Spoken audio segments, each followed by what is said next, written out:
ভাই আপনার নাম? আমার নাম সাইমন দেরাজ। আচ্ছা, আপনার ডিপার্টমেন্ট? আমি অটোমোবাইল সেমিস্টার থেকে পরীক্ষা দিছি। তা আপনার ডিপ্লোমার পর কি করবেন?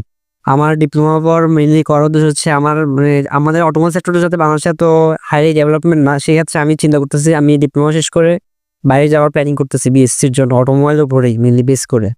আচ্ছা, তো ডিপ্লোমা বাংলাদেশের চাহিদা কেমন?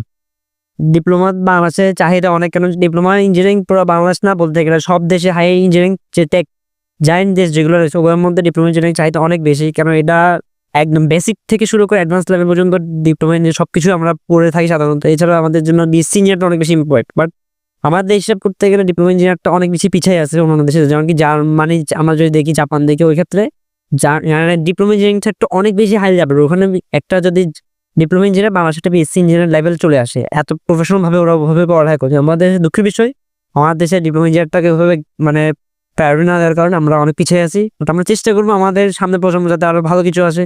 আমি পার্সোনাল অপিনিয়ন হিসেবে আমি যখন চেষ্টা করবো যে আমি যদি বাইরের দেশে যাই কিছু শিখে আসতে পারি, অবশ্যই আমি দেশে ব্যাক করে আমি দেশের জন্য কিছু একটা করার চেষ্টা করি, যাতে ডিপ্লোমা সেক্টরে এটা আমি যে সাবজেক্টে পড়ছি অটোমোবাইল, এটাকে ভালোভাবে গ্রো করতে পারি, কোনো একটা স্টেজে নিয়ে যেতে পারি। আচ্ছা, আপনার জার্নিটা কেমন ছিল প্রথম থেকে? প্রথম থেকে জার্নিটা ছিল প্রথম সেমিস্টার ছিল প্রথমত নতুন একটা আইডিয়া, কোনো কিছু আইডিয়া ছিল না, সব একদম নতুন সব কিছু। এটা আস্তে আস্তে মানে পড়াতে পড়াতে আস্তে আস্তে স্যাররা মানে যেভাবে সাপোর্ট করছে আসলে এটা বলার বাইরে ছিল। স্যারদের সাপোর্টের কারণে অনেক কিছু করছি। আসলে এত ভালো লেভেল করার পিছনে স্যারদের হাত সব থেকে বেশি। যারা স্যাররা যদি সাপোর্ট না করতো, ভালো ক্লাস না করতাম, তাহলে স্যারদের এছাড়া হাত ভালো আসতো না অবশ্যই। আর স্যারদের এই সবার সাফল্যতে আমি সাফল্য প্রাপ্ত হয়েছি। আচ্ছা, ধন্যবাদ আপনাকে ভাই।